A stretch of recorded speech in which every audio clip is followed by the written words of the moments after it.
अस्सलाम वालेकुम dear students, मैं हूं गुलाम रसूल और एक नई वीडियो के साथ हाजिर खिदमत। डियर स्टूडेंट्स, हमारी जो आज की वीडियो है फर्स्ट ईयर उर्दू, हमारा 7वां सबक है चार पाई, उसकी हम रीडिंग करेंगे। इससे पहले जो हमारे 2 लेक्चर थे, एक में हमने मुसन्निफ के तारुफ पे डिस्कस किया है और एक पे हमने जो सबक चार पाई के अहम निकात हैं वो डिस्कस किए हैं। उन दोनों वीडियोस के लिंक आपको इस वीडियो के डिस्क्रिप्शन में मिल जाएंगे। फर्स्ट ईयर उर्दू के नाम से प्लेलिस्ट का लिंक दिया गया है।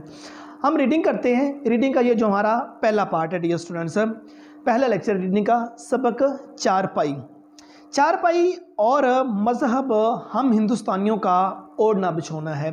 हम हिंदुस्तानियों को ओढ़ना बिछोने से मुराद है हर वक्त काम आना, हर वक्त मामूल की चीज़। अब हिंदुस्तानियों की बात उन्होंने इसलिए की है कि रशीद अहमद सिद्दीकी जो उनसे हैं वो यूपी इंडिया के अंदर ये पैदा हुए हैं और इनका जो ज़्यादा वक्त है वो उधर ही गुजरा है, तो इसलिए मतलब इन्होंने कहा है कि ये हम हिंदुस्तानियों का ओढ़ना बिछोना में चार पाई को और मज़हब को उन्होंने एक दूसरे के साथ मिला दिया है। मतलब जिस तरह हम लोगों के लिए मज़हब ज़रूरी है और इसी तरह मतलब उन्होंने एक तंज़ और मिजाज की बात करते हुए कहा कि चार पाई भी एक लाजमी उनसर है, ये भी हर घर के अंदर मौजूद होती है। हम इसी पर पैदा हुए हैं और यहीं से मदरसे, ऑफिस, जेल खाने, कौंसल या आखिरत का रास्ता लेते हैं। वो ये बात करते हैं कि यही चार पाई है जहाँ हमारी पैदाइश हुई है। मीन्स पैदा होने के बाद इंसान को इसी चार पाई पे लिटाया जाता है। कहता है इसी चार पाई से उठ के हमने मदरसे जाना है और इसी चार पाई से उठ के जनाब जी हमने ऑफिस में जाना है, इसी चार पाई से उठ के हमने जेल में जाना है, इसी चार पाई से उठ के हमने कौंसल में जाना है और इसी चार पाई पे कल को डालकर हमें जनाब जी कब्रिस्तान में पहुंचाया जाएगा। चार पाई हमारी गुट्टी में पड़ी हुई है। गुट्टी मतलब कि जो आदत होती है, मतलब कि जो जब बच्चा पैदा होता है ना उसको कोई ना कोई मीठी चीज़ जो उनसे वो गुट्टी के तौर पर दी जाती है। कहते हैं ये चीज़, ये चार पाई हमारी गुट्टी के अंदर जो उनसे वो शामिल कर दी गई है। हम इस पर दवा खाते हैं, दुआ और भीख भी मांगते हैं। मतलब को बंदा अगर बीमार हो जाता है, ये वो चार पाई है जिस पे बैठ के मेडिसिन खाई जाती है, ठीक है ना। इसी चार पाई पे बैठ के दुआ भी मांगी जाती है और ठीक है ना, इसी चार पाई पे बैठ के आपने देखा लोग भीख भी मांगते हैं, ठीक है ना। कहीं वो चार पाई लगा के बैठे होते हैं और वो भीख मांग रहे होते हैं। आपने बास घरों के आगे चार पाई लगाते हुए लोगों को देखा होगा।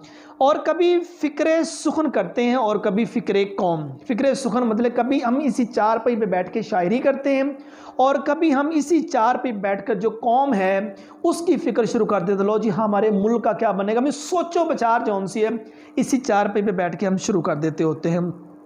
अक्सर फाका करने से भी बाज नहीं आते। मतलब जब कोई काम नहीं मिल रहा होता है, कोई गरीब शख्स को, मजदूर शख्स काम पे जाए, काम ना मिले और वो भूखा रह रहा हो, तो आके बैठना वापस चार पाई पे ही है।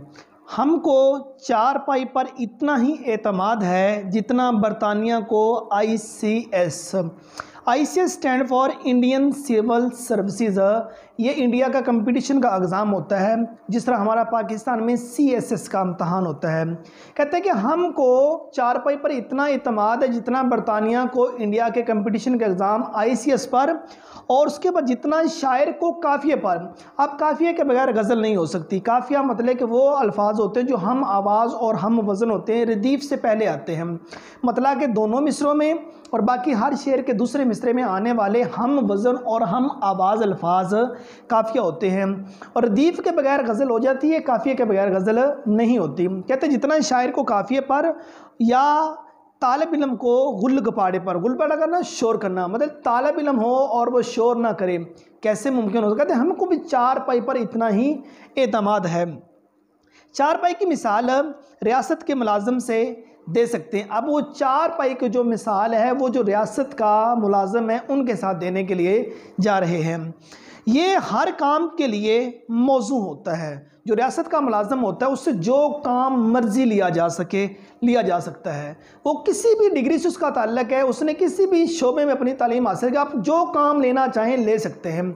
ये सरकार के कुछ मामलात वो वहाँ तंज करना चाह रहे हैं। हर काम के लिए मौजू होता है, मतलब मौजू होता है, मुनासिब होता है, इसलिए हर काम पर लगा दिया जाता है।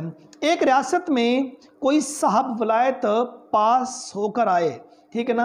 ये कहते एक रियासत में, एक मुल्क में, एक इलाके में एक साहब फॉरेन कंट्री से पढ़ कर आए जनाब। रियासत में कोई ऐसी असामी ना थी जो उनको दी जाती, मतलब रियासत में कोई ऐसा ओहदा ना था जो जनाब जी उनको दे दिया। मैं उनकी तलीम के अकॉर्डिंग कोई ओहदा नहीं था। आदमी सूझबूझ का था, मतलब कि वो अकल शऊर रखने वाला आदमी था। राजा साहब के कानों तक ये बात पहुंचा दी गई कि कोई जगह ना मिली तो लाट साहब से तय करके आए हैं। मतलब राजा साहब तक उन्होंने बात कर दी, कहते मतलब कि मुझे कोई ना कोई जगह, कोई ना कोई सीट मिलनी ज़रूरी है। मतलब कि माजी में जो राजा साहब जो वुज़रा हुआ करते होते थे, तो मतलब कि उनकी मजबूरी बन जाती होती थी एक पढ़े लिखे शख्स को जॉब देना। तो राजा साहब ही की जगह पर इत्तेफाक करेंगे, कहते हैं अगर मुझे कोई नौकरी ना मिली तो जो राजा साहब वाली सीट है, ये वाली सीट जौन सी ये साहब संभाल लेंगे जो फॉरेन कंट्री से पढ़कर आए हैं। ठीक है, रियासत में हलचल मच गई। मतलब कि रियासत के अंदर जनाब जी रोला पै गया, जिसको पंजाबी में कहते हैं। तो एक शोर सबपा हो गया। इत्तेफाक से रियासत के सिविल सर्जन रुखसत पर गए हुए थे। मतलब रियासत में सिविल सर्जन जिस पोस्ट पे थे, सिविल सर्जन साहब जौन से थे वो जनाब छुट्टी लेके कहीं गए हुए थे। तो ये इनकी जगह पर तैनात कर दिए गए। जनाब को जो फॉरेन कंट्री से पढ़ के आए थे, जिनकी तालीम सिविल सर्जन के बराबर नहीं थी, उनकी तालीम और थी, सिविल सर्जन की तालीम और, जनाब को पकड़कर सिविल सर्जन का जो ओहदा था वहाँ पर मुकर्रर कर दिया गया।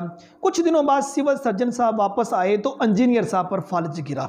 ठीक है ना, जब वो वापस आए तो सिविल सर्जन साहब की जगह पे इंजीनियर साहब बैठे हुए हैं। इनकी जगह इनको दे दी गई। आखिरी बार ये खबर सुनी गई कि वो रियासत के हाई कोर्ट के चीफ जस्टिस हो गए थे। जनाब जी वहाँ से उनको उठाकर हाई कोर्ट का जो चीफ जस्टिस है वो बना दिया गया और अपने वाली अहद को रियासत के वाली अहद के मुसाहब बनवा देने की फ़िक्र में थे। जनाब जी एक ओहदा मिला, एक से दूसरा ओहदा मिल गया, दोनों की एजुकेशन डिफरेंट होती है। दूसरे ओहदे से तीसरा ओहदा मिल गया, एजुकेशन डिफरेंट, मतलब सो ऑन। अब इस तरह अब उन्होंने यहाँ एक तंज की है गवर्नमेंट सेक्टर के अंदर, जिसका जो ओहदा होता है उसको वो दिया नहीं जाता। सीट जिस ओहदे वाले की होती है ना उसको, फॉर एग्जांपल आपने एक वजीर सेहत बनाना है। अब वजीर सेहत के लिए एजुकेशन क्या होनी चाहिए? वजीर सेहत के लिए ज़रूरी है उस बंदे का तलीमी बैकग्राउंड जौन सा वो टोटली मेडिकल के साथ हो, वो सेहत के मामलात को सही टैकल कर जाएगा। आप अपनी रियासत में, आप अपने मुल्क में देखिए क्या उसको वो सीट मिली हुई है। अब जो वजीर एजुकेशन है, आप एजुकेशन का वजीर बनाते हैं तो उसके लिए क्या होना ज़रूरी है, कितनी तालीम होनी ज़रूरी है?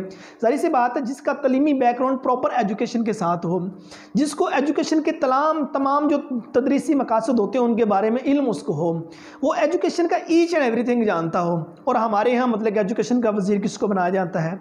ठीक है ना, आपने मतलब कि वजीर ख़जाना बनाना, उसका जो तलीमी बैकग्राउंड है किस सब्जेक्ट के साथ होना ज़रूरी है, ठीक है ना, उसके रिलेटेड होना चाहिए। तो मतलब हमारे यहाँ ऐसा नहीं है। जो बंदा जनाब जी उस सीट के लिए एक मुंतखब करना होता है वो नहीं किया जाता, किसी और को पकड़कर उस सीट के ऊपर बैठा दिया जाता है। जनाब जी इस पहरे के अंदर ये तंज की है जनाब रशीद अहमद सिद्दीकी साहब ने रियासत पर, गवर्नमेंट पर। उसके बाद यही हालत चारपाई की है। फ़र्क सिर्फ ये है कि इन मुलाजिम साहब से कहीं ज़्यादा कारआमद होती है। कहते हैं जो चारपाई है उस मुलाजिम से ज़्यादा कारआमद है। ठीक है, कैसे? फ़र्ज़ कीजिए आप बीमार हैं, सफ़र आखिरत का सामान मुयस्सर हो या ना हो, अगर चारपाई आपके पास है तो दुनिया में आपको किसी और चीज़ की हाजत नहीं है। मीन्स कहते हैं कि आप सपोज, उन्होंने कहा कि ये चारपाई उस मुलाजिम से ज़्यादा जौन सी है इसकी अफादियत है। कहते हैं फॉर एग्जांपल आप बीमार हैं, आपको कोई और चीज़ नहीं मिल रही, कम से कम चारपाई अगर आपके पास है तो आपको किसी और चीज़ की ज़रूरत नहीं। मीन्स बीमार के पास चारपाई है तो बेचारा वहाँ लेट जाएगा, लेट के सुकून करेगा। और दुआ की पुड़िया तकिए के नीचे जुशांदे की देगची सराहने रखी हुई है। आप वो बता रहे हैं कि चारपाई मतलब कि उसमें और क्या क्या चीज़ें समा जाती हैं। आपकी जो दवाई है, जो मेडिसिन है, वो आपने जनाब जी तकिए के नीचे, सराहने के नीचे रखी हुई है। जुशांदा नज़ला उसका काम हो जाए तो उसके लिए जुशांदे का इस्तेमाल किया जाता है। उसकी जो देगची है वो आपने जनाब जी पाए के पास रखी हुई है, इसका चारपाई के नीचे रखी हुई है। चारपाई के नीचे मैले कपड़े पड़े हैं, मतलब कि फिर सिर्फ चारपाई पर आप सोए नहीं हुए, जो चारपाई का निचला हिस्सा वो भी इस्तेमाल किया जा रहा है। उसके नीचे मैले के जो कपड़े हैं वो जनाब रखे हुए हैं। बच्चों को जो खिलौने हैं वो भी चारपाई के नीचे रखे हुए हैं। जो झाड़ू है वो भी मतलब चारपाई के नीचे रखा हुआ है। और उसके बाद आतिश जो मतलब कि पानी या दूध में मिलाया जो दलिया होता है वो भी जनाब जी चारपाई के नीचे रखा हुआ है। रुई के फाये, ठीक है ना, ये भी आपने चारपाई के नीचे रखे हुए हैं, जो कॉटन वगैरह है। कागज़ के टुकड़े, मच्छर भंगे, घर या मोहल्ले की दवा, एक बच्चे, महल्ले के 2-1 बच्चे जिनमें एक आध ज़ुकाम खसरे में मुब्तला, अच्छे हो गए तो बीवी ने चारपाई खड़ी करके गुस्ल करा दिया, हर चीज़ नीचे रखी। फिर आगे बीमार के बाद चारपाई कहाँ इस्तेमाल की गई? जनाब जी ये बच्चे जो बीमार है अगर वो ठीक हो गए तो चारपाई खड़ी की, तो चारपाई के जनाब जी उसको खड़ा करके उसकी दूसरी साइड पे जनाब जी नहलाल। माजी में गांव के अंदर ये जो गुस्ल खाने, ये जो लेटरिन वॉशरूम वगैरह हमने बनाए हुए माजी में नहीं हुआ करते होते थे, ठीक है ना। कहीं अगर पर्दा करना होता तो चारपाई को खड़े करके ऊपर को कपड़ा उसके ऊपर रख के जनाब जी बच्चों को साइड पे नहला दिया जाता होता, तो लोग अपने कपड़े चेंज कर लिया करते होते थे। वरना आपके दुश्मन इसी चारपाई पर लबे गोर लाए गए, ठीक है ना। कहते हैं मतलब ये चारपाई वो चारपाई है, इस चारपाई पे जनाब जी आप किसी भी बंदे को डालकर जनाब जी कब्र की तरफ भी ले जा सकते हो। कोई बीमार है तो चारपाई का इस्तेमाल है, अगर वो ठीक हुआ तो चारपाई को खड़ा करके कपड़ा डालकर उस चारपाई नहला दिए, चारपाई का इस्तेमाल है। फिर चारपाई के नीचे आप जनाब मैले कचैले कपड़े हैं जनाब जी, वो दलिया है, वो उसके बाद कोई और देगची रखनी है, कोई चीज़ भी अपने मतलब क्या है ना वो चारपाई के नीचे आप रखते जा रहे हैं। इतने चारपाई के फ़ायदे बता रहे, कहते मुलाजम से ज़्यादा तो कहीं चारपाई ज़्यादा हेल्पफुल है, ठीक है ना। अब मुलाजिम जिस जो इसकी एजुकेशन थी उसको वो ओहदा नहीं दिया गया, उसको और ओहदा दिया गया। उस ओहदे वाला बंदा जब आया तो जनाब जी आगे और ओहदा और दे दिया गया। तो मतलब जिसकी जो सीट थी वो जो जिसके काबिल नहीं था उसको वो वाली सीट दे दी गई। तो रियासत में ऐसा तो कहते चारपाई में ऐसा नहीं है, इसका मतलब मल्टीपल इसके जो उनसे यूज़ हैं वो उन्होंने चारपाई में बताए हैं।